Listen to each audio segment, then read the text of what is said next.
Hervé, pour la réfraîchir les mains. Lucie, Simon, Maïcha, Bat, Yitzhak, Véhéma. יישר כל החולה עמך ישראל, אמן כן יהי רצון. ברכה והצלחה ce matin.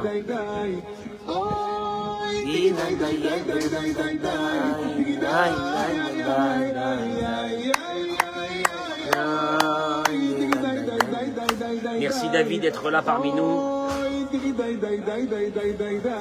Chazak Baruch, Toda Rabba.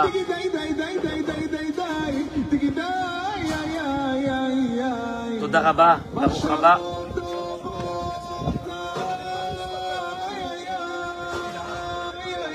Merci beaucoup Eric. Chazak Baruch, Toda Rabba. Toda Rabba, ce matin, on approche de Tisha B'Av. Et Olivier, ça va?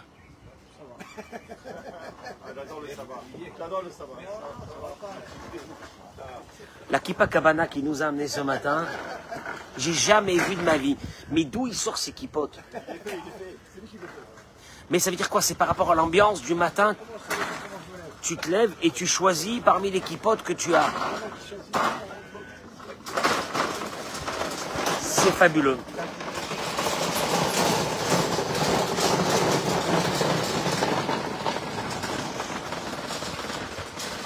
Le seul au monde qui a un dressing de kippote, c'est Olivier. Alors il se lève le matin, il choisit la kippa, mais elle est fabuleuse. Hein. La kippa de ce matin, elle est belle. Tu sais quoi, on dirait la mer, le bleu ciel, le machin, les trucs, les couleurs. Baruch Hashem. Vous savez, je voudrais vous dire une chose. Que j'ai constaté.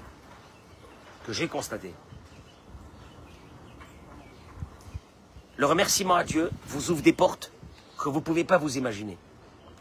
Je répéterai ça, non mais je répéterai ça, c'est terrible. Je répéterai ça des millions de fois s'il le faut.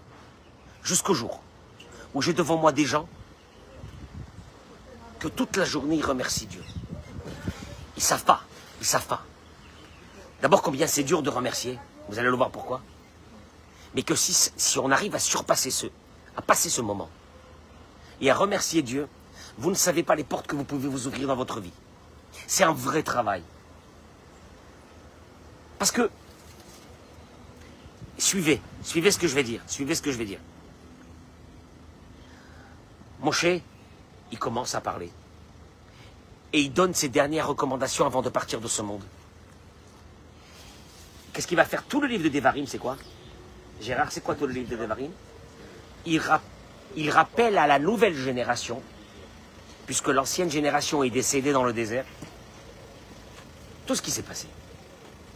Il leur raconte une histoire et il leur dit que vous vous êtes approchés tous de moi et vous avez dit, en voyant des hommes devant nous qui explorent pour nous le pays, il rappelle aux enfants d'Israël que leurs ancêtres avaient demandé à aller vérifier cette terre d'Israël avant de rentrer. Bon, Vaïtav ve'enai adavar. La chose fut bonne à mes yeux. Et je pris parmi vous 12 hommes. Ils sont partis voir le pays. Ils ont ramené avec eux des fruits de la terre d'Israël.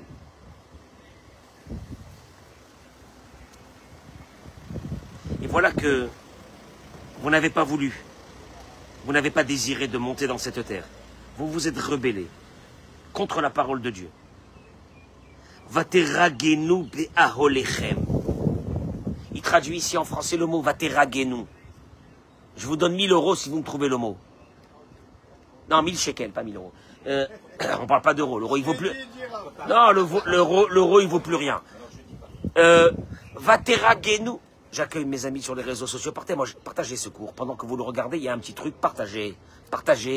Je vous en supplie, partagez. On fait chesed avec le peuple d'Israël. Qu'est-ce que je fais moi tous les matins? Qu'est-ce qu'ils font tous les gens d'Oragéo là qui sont là avec moi tous les matins? Qu'est-ce qu'ils font? Chesed. On gagne de l'argent, qu'est-ce qu'on fait là? On gagne du fric, qu'est-ce qu'on fait là? On fait du recède avec le peuple d'Israël. Si tu peux traverser ta vie en faisant un peu de recède, tu as gagné ta vie. Vivre dans ce monde sans rien faire, c'est ne pas avoir vécu. Voilà, c'est tout. Je vous ai dit qu'après 120 ans, votre place dans le monde futur, dans le Olam Haba, elle est très grande, vous ne savez même pas. Laissez tomber, vous ne savez pas. Dans le monde futur, ils vous diront, grâce à vous, Rav Cohen, il a donné son cours. Grâce à vous, il y a 25 000 personnes qui ont vu les cours dans la semaine. Je répète, 25 000.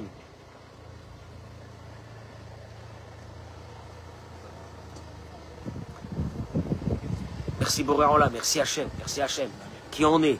Merci Hachem, qui en est? Qui en est? Par semaine, hein? 100 000 par mois.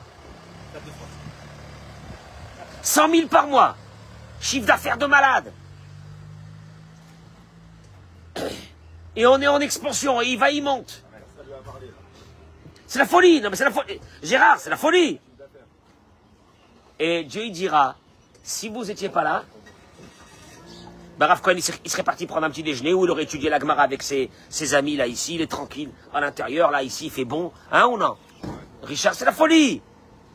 Prenez la dimension des choses dans la vie. Là, chaque chose, ça vaut rien. Vateragnu be'aolechem, je reviens sur le mot. C'est quoi le mot de nirgan? Nirgan. Vateragnu be'aolechem. Vous avez nirgan dans vos tentes. C'est quoi le mot? Il ramène ici. Rav Yecheskel Levinstein. Moi, je garde la yeshiva de Ponevitch, il dit une chose énorme.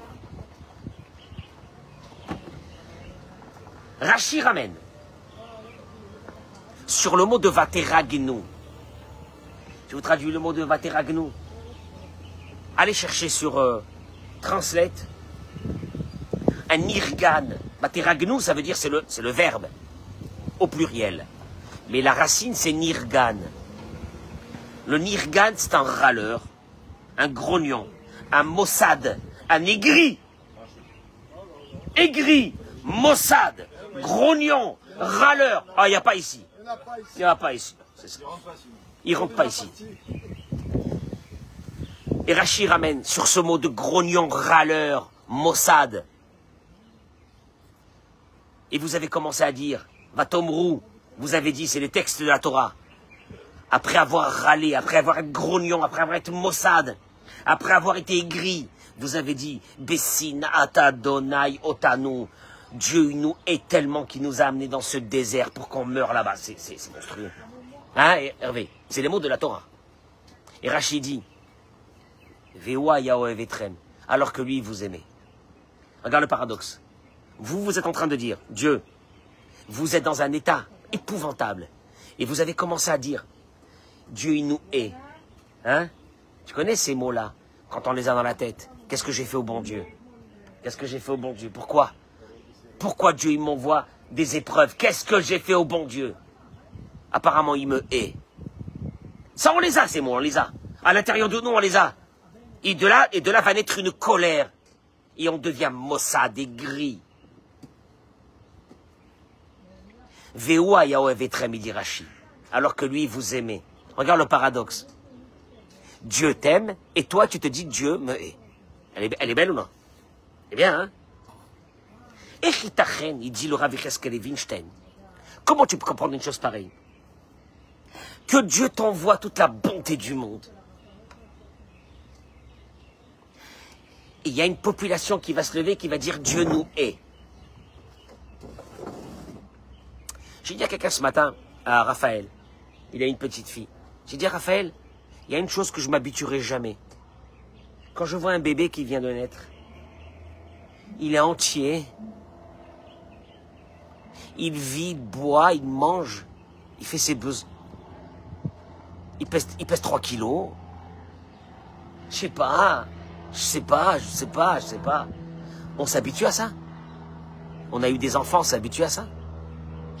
On les a fait grandir, on s'habitue à ça. On respire, on s'habitue à ça. On voit. Nos yeux sont ouverts et on voit. On s'habitue à ça. nos oreilles, il y a un trou là, il y a un trou, il n'y a rien, il y a un trou. Et on entend? On s'habitue à ça. Hein.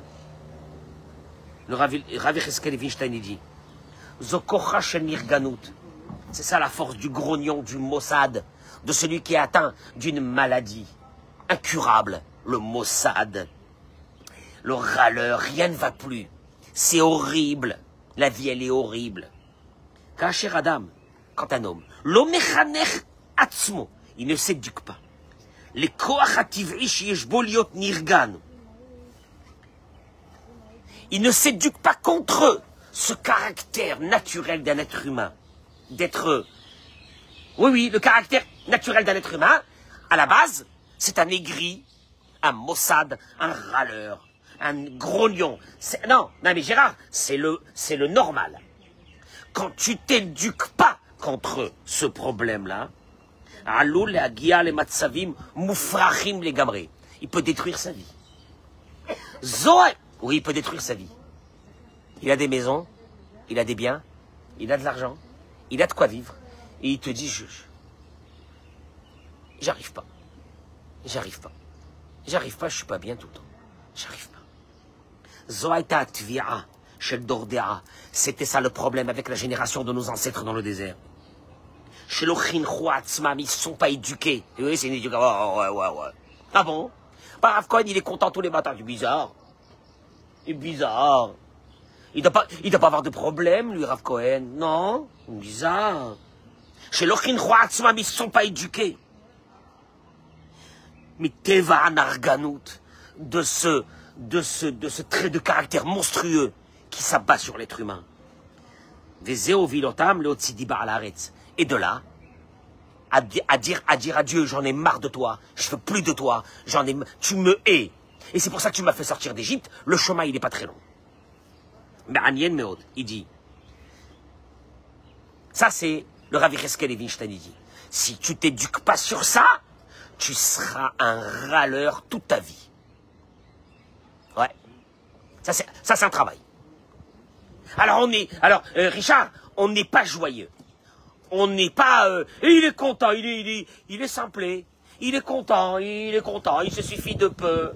Bizarre, il est content. Ouais, s'il y a parmi vous des gens qui m'écoutez, j'ai peut-être 1% de ce que vous possédez. C'est bizarre que vous, là, maintenant, ça va pas dans votre tête. Alors que moi, j'ai 1% de ce que vous avez, je pète la forme. Mais c'est un travail monstrueux. Et attention, et la nirganout, elle revient. Attention, si tu laisses passer, le grognon, il revient. Le mécontent, il revient. Attention, c'est un combat de tous les matins. Fais gaffe. C'est une maladie humaine. Le Rav Moshe Wolfson, le mashgiach de la Yeshiva Torah Vedarat, il dit, vous vous rendez pas compte que cette paracha se lit toujours avant Tisha B'Av, comme par hasard, de Devarim. Pourquoi? Pour nous rappeler qu'on n'a pas terminé de réparer la faute des explorateurs, qui a été cette faute, la cause pour laquelle on a eu Tisha B'Av, et c'est à nous de l'arranger. Alors là, mes chers amis, écoutez-moi bien, je vous en supplie, mais Avodat Hashem, mais ça va vous ouvrir le mazal. Le mazal. Toi, tu crois que plus t'es grognon, plus tu vas gagner du fric. Plus t'es mécontent, plus tu vas gagner de l'argent. Alors, tu veux que je te dise un truc? Et même si c'était vrai, mais tu resteras toujours grognon et tu profiteras pas de la vie. Et on écrira une épitaphe sur ta tombe. Il est né Mcheneuf et il est reparti Mcheneuf. Et il a laissé à ses enfants qui font la Java aujourd'hui et à ses beaux-fils. Merci, beau-papa. Quand j'ai dit ça à quelqu'un, ça lui a mis une rassera. J'ai dit, tes beaux-fils, ils seront joyeux. Ils kifferont de la vie. Ils dépenseront à tout va. Et ils riront du matin jusqu'au soir ce que toi, tu as récolté dans le game le plus total du monde. C'est horrible, hein? Ah ben, c'est pas la réalité, c'est la réalité. Et je lui dis, qu'est-ce que tu crois, que le jour que tu partiras dans ta tombe, on te mettra à tes maisons? Mais mon œil, C'est horrible. Mais c'est horrible. Mais détends-toi. Mais remercie Dieu. Et vous allez voir ce qu'il dit ici. Il dit, vous savez quel a été le brindis de paille qui a cassé le dos du chameau? Tu connais cet adage? Que on a tellement chargé le chameau, et après on lui a mis un dernier brindis, et c'est ce brindis qui a cassé son dos. Il s'est écrasé par terre. Il y a toujours un dernier brindis, hein. On est bien d'accord. Après, il y a une idée philosophique. Est-ce que c'est le dernier brindis qui va casser le dos du chameau? Ou c'est tout ce qu'on lui a mis sur le dos? Tout ce qu'on lui a mis sur le dos. Et après, la dernière brindis, c'est quoi? C'est bon, bah, c'est... Il dit, ce brindis, c'est quoi? Après tout ce que nos ancêtres dans le désert ont pleuré. Ils ont pleuré pour la manne, ils ont pleuré pour la viande, ils ont pleuré pour avoir des cailles, ils ont pleuré pour l'eau, ils ont pleuré pour tout. Mais il y a un dernier qui va casser le dos, et ce dos, il est cassé jusqu'aujourd'hui en 2025. Il ramène le Rav ici, et il dit comme ça. Qu'Akadosh Baruch Hu, il leur a dit, au moment où ils ont pleuré, voilà, ils sont revenus, ils ont commencé à pleurer. Qu'est-ce qu'il y a? La terre d'Israël, c'est très dur. C'est très compliqué. Baruch Hashem, vous avez remarqué qu'aujourd'hui, de moins en moins, on dit que c'est très dur ici? Vous avez remarqué? Non? C'est la fin des temps. Tu sais pourquoi? Eric, tu sais pourquoi? La fin des temps. Avant, les Français, ils disaient sur nous, les pauvres, ceux qui vivent en Israël. Et maintenant, nous, on dit les pauvres, ceux qui vivent en Europe. Miskenim, que Dieu vous protège. C'est une réalité, hein. Non, c'est une réalité. Quand je vois les gens ici, je suis rentré hier, il était 1h du matin. Il y a des gens qui marchaient, 1h du matin, tranquillement. Qui va les attaquer? Ils sont là. À Paris, 1h du matin, dans certains quartiers.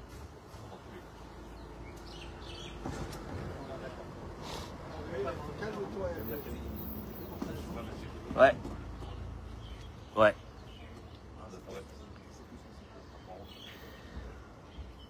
Olivier, trouve-moi un promoteur qui est prêt à me construire dans le sud d'Israël. C'est rien le sud, hein, c'est à 1 heure d'ici.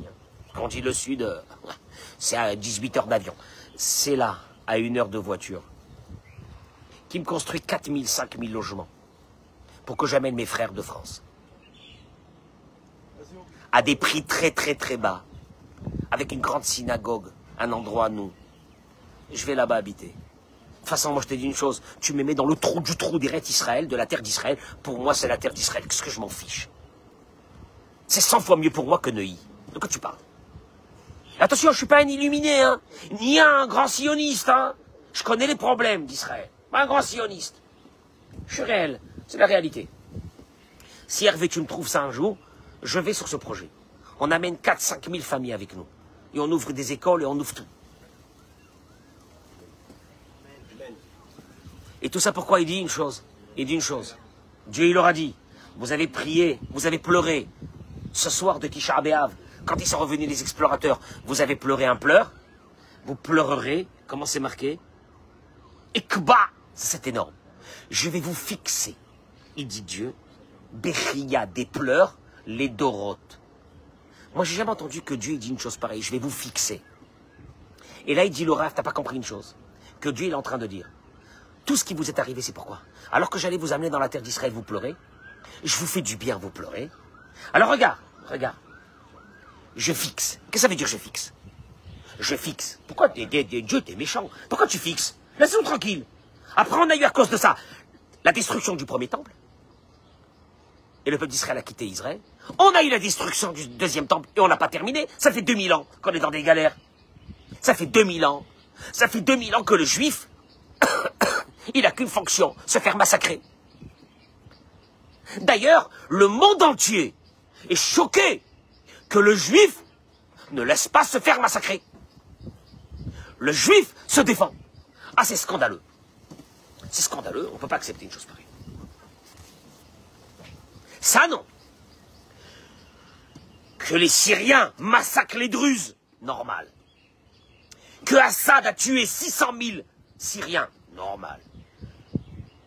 Qu'en Irak, là-bas, Saddam Hussein, il a tué des centaines de milliers, normal. Mais que le juif veuille se défendre. On n'accepte pas, ça fait 2000 ans qu'il ne se défend pas, on le massacre. Il est gentil, le juif. on le massacre. Il est gentil. Quand on n'est pas content, on massacre. En 39, on n'était pas content parce qu'il y avait une grande crise financière. C'était la faute du juif, on le massacre. C'est bien ça. Et puis d'un seul coup, on te dit que l'armée israélienne, c'est une des armées les plus fortes du monde et que l'Iran est en train de devenir folle parce que, c'était l'information d'hier, ils sont en train de constater que chaque chose qu'ils font, Israël est déjà au courant. On ne peut pas accepter une chose pareille. Accepter une chose pareille. La population de Gaza? Oui, oui, oui. Il y a des pauvres gens qui souffrent là-bas. Oui, il y a des femmes et des enfants et des bébés qui souffrent là-bas. On a voulu les massacrer. Encore une fois, il suffisait que ça fait déjà 1 an et demi, 2 ans que le Hamas libère les otages, juste les otages. On aurait terminé l'affaire. Mais personne ne parle de ça. Les otages, on s'en fiche. Les Juifs se battent. C'est un scandale. On ne peut pas accepter une chose pareille. Voilà. Encore une fois, hein, ni j'ai la haine des musulmans, ni j'ai la haine, ni j'ai la haine. Ouais. Mon dentiste préféré, que quand j'arrive, je l'embrasse, c'est un musulman. Un ami de longue date. Qu'est-ce qu'il y a? Il y a des centaines de milliers de musulmans qui vivent en Israël. Ils sont heureux. On a demandé quelque chose le 7 octobre. Rendez-nous juste les otages, on aurait terminé, ça fait très longtemps. Alors on parle aujourd'hui que Gaza est affamé. Et d'abord, c'est une escroquerie totale. Il y a à manger plus que ce que vous mangez. Mais c'est pas ça le problème. Rendez les otages, on aurait terminé, ça fait 2 ans.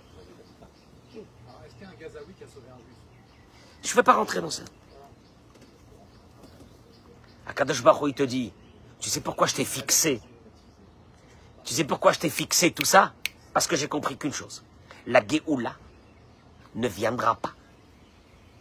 Elle viendra le jour où on arrêtera de pleurer. Et Dieu, il te dit, tu n'es pas en train de payer Tisha B'Av qui s'est passé avec nos ancêtres il y a 3500 ans dans le désert. C'est pas ça que tu es en train de payer. Tu es en train de payer que cet état de fête de pleurer, tu ne l'as pas terminé. Donc j'ai fixé que tant que tu ne termines pas de pleurer, tant que tu ne termines pas de remercier, tant que tu n'arrives pas à apprécier ce que je te donne, l'exil ne se terminera pas. C'est énorme. On n'est pas en train de payer la faute de nos ancêtres. Dieu a dit, je fixerai pour toutes les générations. Qu'est-ce que ça veut dire, je fixerai? Hachem, qu'est-ce que tu veux de nous? Qu'est-ce que ça veut dire, tu vas fixer? Vous allez pleurer tous les Tisha B'Av. Non! Dieu, il te dit, j'ai fixé un système. Que tant que vous n'arrêtez pas de pleurer, la Géoula ne viendra pas. Et là, il dit le Rav une chose énorme. Tu veux ta Géoula personnelle? Ta Géoula personnelle? Tu veux ta Géoula personnelle? Arrête de pleurer. Et là, il dit une chose. Il dit une chose. Regardez, en quelques mots. Rabbi Nachman de Breslev, il dit, Kol hatzarot, je cite ces mots. Vous allez à la Ouman, etc. Oui, alors écoutez-moi bien. Kol hatzarot, toutes les souffrances. Non, Kol hatzarot, tous les malheurs. Vaïsourim et les souffrances. Ve'a galout et les exils. Ve'kol hachesronot sheyesh la'adam. Et tout ce qui manque à un être humain. N'a pas marié ses enfants, l'éducation des enfants, la parnassa, la santé. Il te manque tout ça? Tout ça, ça vient. Il dit Rabbi Nachman de Breslev. Ren be parnassa. Bebanim. Les problèmes des enfants. Bebriut agouf. La santé. Hakol. Tout. Hakol. Tout. Bien. Rak les filles. Erech. Chesron adaat. Hervé, j'explique. Tous ces manques que tu as sera en fonction du manque de da'at que tu as. Da'at? C'est quoi da'at? Ukshenishlam da'at. Et le jour où la connaissance c'est résolu, elle s'est conclue, elle est là. Azay nishlam kol hachesronot. Tous les manques disparaissent. Nassim Lev les dit le Rav. Faites attention à ces mots-là. Rabbi Nachman, il n'a pas dit qu'une partie des problèmes de notre vie viennent parce qu'on n'a pas cette connaissance. Mais toutes les connaissances. Toutes les connaissances. Pardon, pas une partie des problèmes, mais tous les problèmes. Tous les problèmes viennent à cause de manque de connaissances. Kol ha-isurim, mamash, tous les problèmes, toutes les souffrances, les kol ha-galout et tous les exils. C'est parce qu'il nous manque cette connaissance. Bemilim shelanu, il dit le Rav, avec nos mots. Là-bas, il chesronot. Pourquoi Dieu, un bon matin, il nous enlève des choses? Pourquoi Dieu, un bon matin, il nous met des problèmes? Pourquoi? D'un seul coup, paf, paf, j'ai rien fait au bon Dieu, mince, paf, pourquoi? Qui rasser la Adam Da'at. C'est dur de dire ça, hein? Toi, tu cherchais des, comment on appelle ça? Hein? Non, tu cherchais des responsables à tes problèmes, jusqu'à maintenant. Et on te dit que tu sais qu'il n'y a pas de responsable. David, tu sais c'est qui le responsable? T'en manques. T'en manques. Tu sais, c'est comme un thermomètre. Ton manque de connaissances est descendu, les problèmes, ils arrivent. Ton manque de connaissances monte, les problèmes descendent. Excusez-moi, monsieur le rabbin, c'est quoi la connaissance? Samuel, c'est quoi la connaissance? La connaissance, c'est se laisser. Merci Hachem.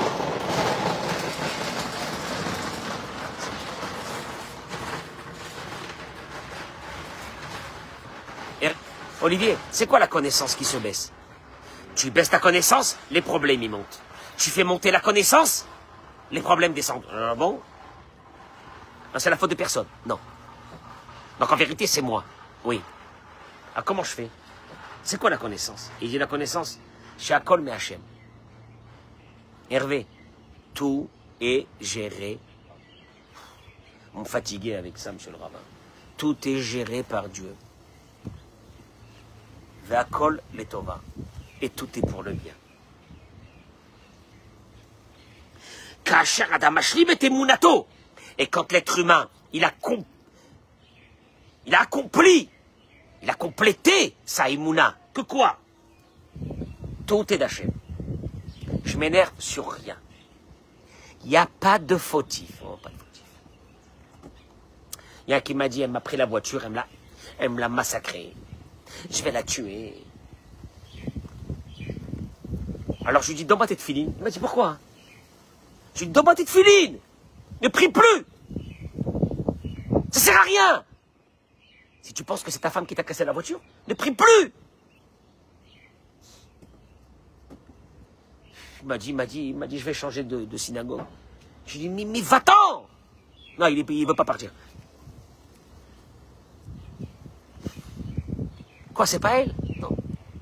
Alors c'est qui?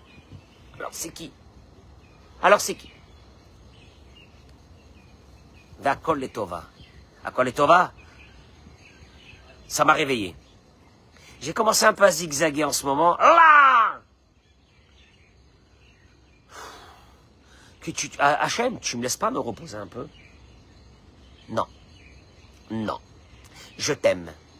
Je t'aime comme tu es. Et je veux te redresser. Alors je vais t'envoyer des baffes. Tu vas tomber par terre. Pour te redresser, hein, pas pour te frapper. Ah, alors c'est Akol letova. Donc c'est pour le bien. Parce que j'allais partir, je commence à gagner de l'argent, je me sentais beau gosse, j'allais commencer à faire des bêtises. Taf! Waouh! D'un seul coup, une peur! Avec un enfant! D'un seul coup, oh! Hey, oh! Et tu restes dans le droit chemin. Akol letova. Zenikra, sheish lo da'at. C'est là que quelqu'un commence à s'appeler qui vit avec ce qu'on appelle le da'at. Et plus il va faire monter ce da'at, je bouge pas. Hachem, je sais, j'ai très peur. Je sais que chaque fois que je vais faire quelque chose, tu vas me mettre une baffe. Ne bouge pas, je suis bien. Je suis content de tout ce qui m'arrive. Tu fais monter le darat, tu fais monter la connaissance, tu fais monter la conscience. Je te fais descendre les problèmes. C'est tout. C'est juste en fonction de ça. Et là, à Kadosh Baruch Hu, tu vois, il dit au béni Israël une chose. Il dit au béni Israël une chose.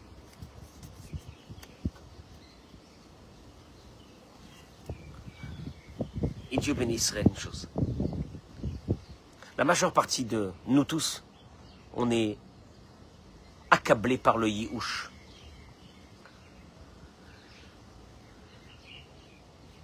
Le désespoir.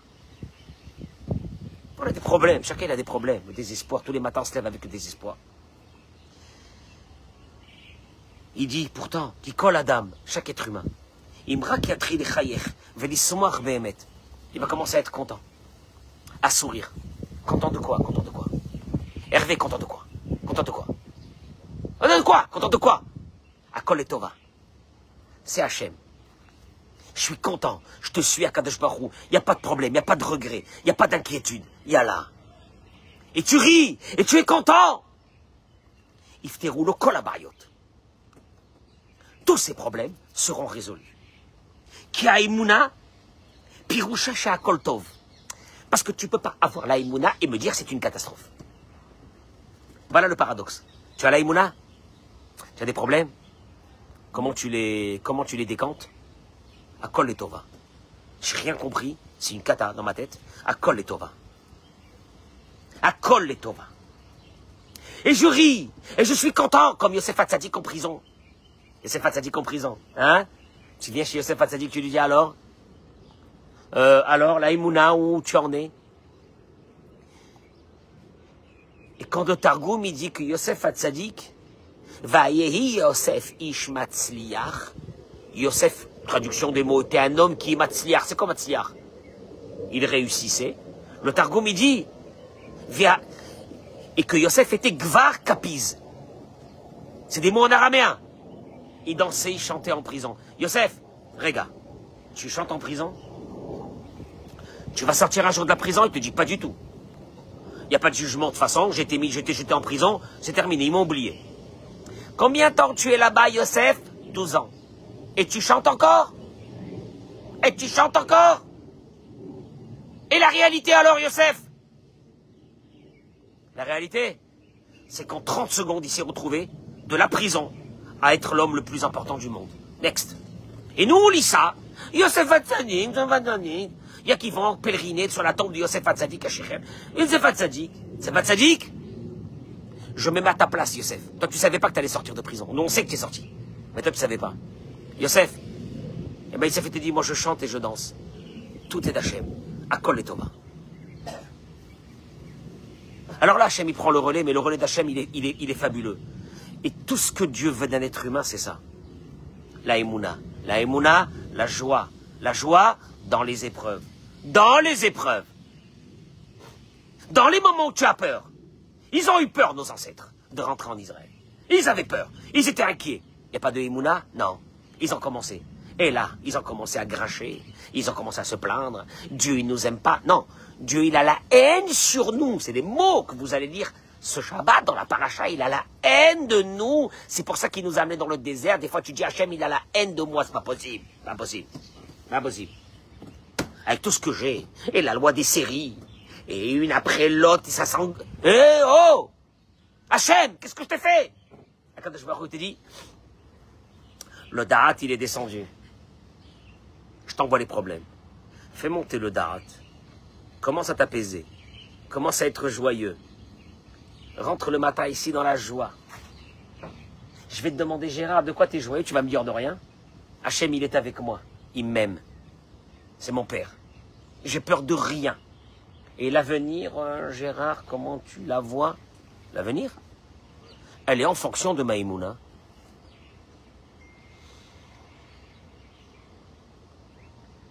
Ça, ce que je vous ai dit ce matin.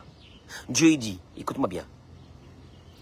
Tant, maintenant je vais instaurer quelque chose, il dit Dieu aux enfants d'Israël. Vous n'allez pas rentrer en Israël, vous. Vous allez mourir dans le désert. Et cette nuit-là, tous les Tisha B'Av, vous allez pleurer. Mais c'est pas pour vous punir. C'est pas pour vous punir. Je vais vous punir, moi. Pour vous apprendre une chose. Ekba lachem b'chia ledorot. Je vais fixer un pleur générationnel. Traduction des mots, je vais fixer que tant que ce pleur ne s'arrête pas, la libération n'arrivera pas. Libération globale du peuple juif et libération de chacun. Tu pleures, t'es pas contente ce matin, t'es pas content ce matin, ça restera le problème. Parce qu'en vérité, c'est le curseur de ta émouna. Tu as des problèmes? T'es content? Comment tu fais? Hervé, on est content ce matin, comment tu fais pour être content? Et le cerveau il te dit, quel content, la cata, il est fou, il était fou, content. Tout est dans les mains de Dieu. Et si c'est dans les mains de Dieu, c'est l'étova, c'est pour le bien. Et si c'est pour le bien, je suis tranquille. Ça, écoute-moi bien, ça, tu fais ça, tu commences à vivre dans la joie, tu vas voir ce qui va se passer. La joie de quoi? La joie que je suis dans les mains de Dieu. La joie que c'est Dieu qui gère. La joie que Akol Letova. Et le cerveau, il te dit, je la sens pas. Je vois pas le Akol Letova là-dedans. C'est pas possible. Il n'y a pas d'Akol Letova. Non, ça, c'est pas possible. Il n'y a pas d'Akol Letova. Parce que toi, petite fourmi qui traverse l'humanité à la vitesse d'une étoile filante, t'es 70, 80 ans. Dieu, il te dit, moi, je suis éternel. Je suis éternel. Dans cette éternité, j'ai une sagesse éternelle que toi t'as pas. C'est comme tu vas dire, Hervé, tu vas dire à une fourmi, tu vas prendre une fourmi ou une mouche ou une abeille et tu vas essayer de lui expliquer l'intelligence artificielle. L'abeille te dit, moi, mon espérance de vie, elle est de 3 mois, hein, ou de 6 mois, je butine. Je ne peux pas comprendre l'intelligence artificielle. Nous, vis-à-vis de Dieu, c'est 100 milliards de fois. Quand je dis 100 milliards, je lance comme ça 100 milliards. C'est beaucoup plus. Moi, je comprends pas ça. Alors toi, tu te dis, oui, mais vous comprenez pourquoi j'étais très inquiet. J'étais très inquiet. Vous savez, c'est naturel hein, d'être inquiet. Et moi, je te dis, non. Il y a 2 formes de vie dans le monde. Il y a la forme de vie d'un être humain comme un animal. Tu prends les choses et c'est comme ça, et puis c'est terminé. Quelqu'un te fait du mal, c'est comme ça, c'est terminé. Ou tu t'élèves vers une autre connaissance qu'on appelle le Da'at. C'est lui. Attention, hein. Il risque de se passer des miracles. Avoda, c'est le plus grand travail que nous avons à faire. D'arrêter de pleurer. D'arrêter de pleurer et de commencer à rentrer dans une joie, mais la vraie joie. La vraie joie, que ceux qui n'ont plus aucun problème, ça existe? Quelqu'un qui n'a plus de problème, Hervé? Trouve-moi quelqu'un qui n'a plus aucun problème, sûrement il est très joyeux. Aucun problème, aucun. Ni de santé, ni futur, ni rien. Bah tu peux être comme ça. En ayant cette connaissance, que tu es dans les mains d'Hachem, et qui gère tout, et il gère bien les choses. Et c'est les Tova, les Gamarnou. Ça peut être les Tova pour toi aujourd'hui, ça peut être les Tova pour ton âme, plus tard, ça peut être les Tova pour beaucoup de choses, mais c'est que pour le bien. Bracha ve'atzlacha, toda rabba, chazak u'baruch.